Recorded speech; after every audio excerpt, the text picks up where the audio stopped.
Tu me laisses 5 minutes, je médite un peu, je reviens. Et là, je suis tranquille et on peut commencer vraiment le truc. Ok? Merci.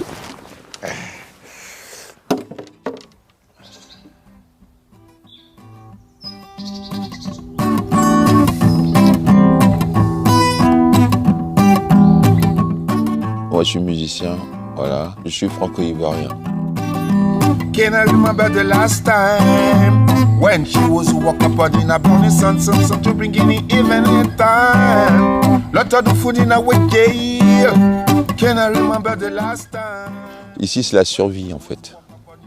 Si on ne sait pas survivre, on ne peut pas vivre ici, tu vois. Ici, c'est pas un confort de vie, quoi. Ici, c'est la débrouillardise pour subsister, en fait. Can I remember the last time? Can you give me love, only là-bas? Mais moi, je le prends bien parce que j'ai déjà perdu beaucoup de choses. Et je suis dos au mur. Quand vous êtes dos au mur, vous ne pouvez plus reculer. Donc moi, ici, c'est les dernières bases, quoi. Je ne peux plus reculer plus que ça, tu vois. Love, love, love me woman. Love, love, love me darling. Love, love. Je sais que les oiseaux, ils n'ont rien à payer ici. Donc si je vis comme eux, je peux vivre un peu quand même si j'essaie de leur regarder les oiseaux, les criquets qui ne payent rien, les autres trucs qui ne payent rien.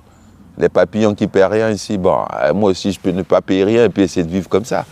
J'essaie, mais je pense qu'il faut plus que ça quand même pour vivre sur la terre, tu vois. Donc voilà, maintenant je suis obligé de retourner dans la ville.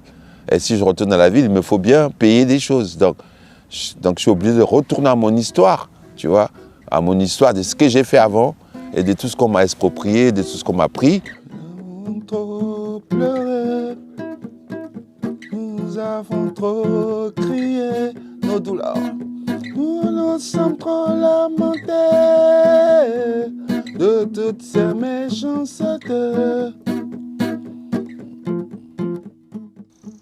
J'ai vécu beaucoup de choses là-bas en Afrique. Voilà. Je suis parti en Afrique en 2010 avec mon container de 20 pieds, du matériel des scènes pour faire des concerts, des festivals, du matériel de studio pour enregistrer des albums et encore du matériel pour monter une école de musique là-bas. Les douaniers ivoiriens m'ont dépossédé de tout mon matériel. Bon, j'étais patient, quoi. Je pensais qu'ils allaient me le rendre. Et je suis resté là, attendre, et rien ne se faisait.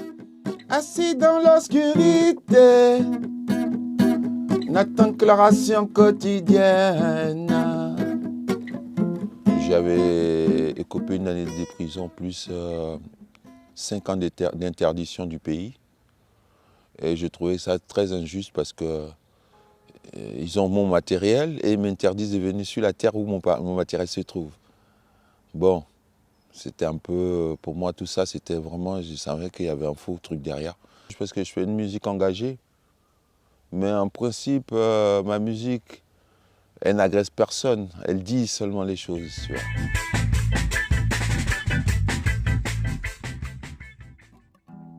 Vous voyez là où il y a les flammes, là, où c'est noir, là, cet endroit, c'était mon studio en fait. Au fur et à mesure que je faisais des concerts, que je gagnais un peu d'argent, j'investissais dans du matériel. Là, j'avais le gros studio, les chiffres, qui connaissaient. Ils l'ont cramé. Ils ont cramé. Lui, il est venu dans mon studio, il a vu comment c'était le studio. Un bon truc, ils l'ont cramé.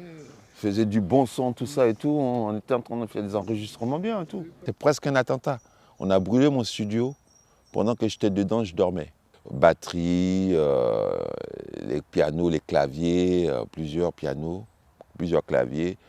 Les amplis de guitare, les tables d'émissage, les micros, pas mal de matériel en tout cas, beaucoup de matériel. Depuis 13 ans, je subis parce que le poids de la vie, parce que je ne peux pas être actif comme je voulais. Donc j'ai moins de rentabilité, j'ai moins de rente, j'ai moins d'argent, tout est bloqué un peu. Love, yes, toujours.